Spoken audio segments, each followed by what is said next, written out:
আসসালামু আলাইকুম, কেমন আছেন সবাই? আশা করি সবাই ভালো আছেন। আজকে আমি শেয়ার করছি কিভাবে আমি পাউন্ড কেক বানাই। এটা হচ্ছে ভ্যানিলা ফ্লেভারের। তার জন্য আজকে আমি এখানে 3টা 1.5 পাউন্ড ওজনের কেক বানাবো।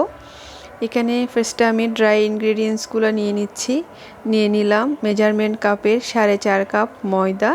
এটা আমি চেলে নিয়েছি। এখন দিয়ে দিচ্ছি গুঁড়ো দুধ, এটা দিব 5 টেবিল চামচ। আর দিচ্ছি বেকিং পাউডার। বেকিং পাউডারটা অবশ্যই ভালো ব্র্যান্ডের হলে ভালো হয়। আমি নর্মালি ফোস্টার ক্লার্কেরটা ইউজ করি।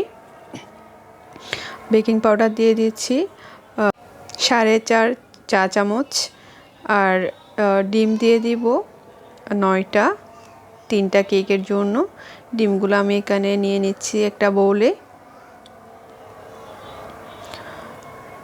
ডিমগুলা একটা বোলে নেওয়ার পরে আমি অ্যাড করে দিচ্ছি চিনি।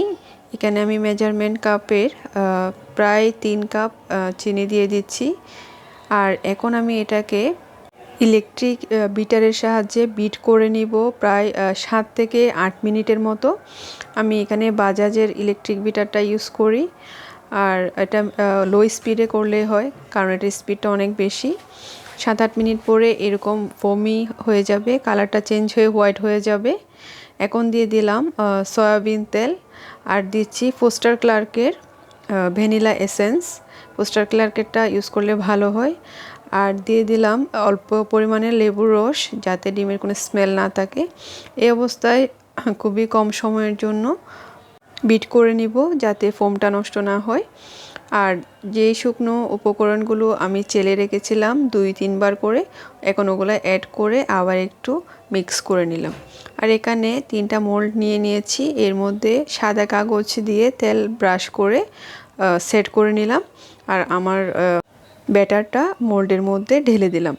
এখন আমি ওভেনে 180 ডিগ্রি সেন্টিগ্রেড তাপমাত্রায় 35 থেকে 40 মিনিটের জন্য বেক করে নিলাম।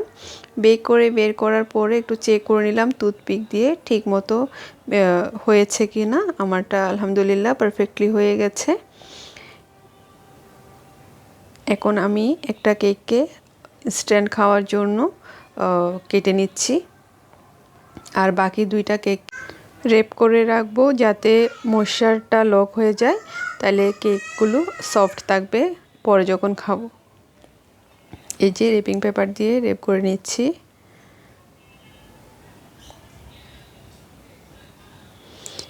আপনারা চাইলে এভাবে ট্রাই করতে পারেন। এভাবে বানালে কেকটা পারফেক্ট হয় এবং খুবই মজা হয়।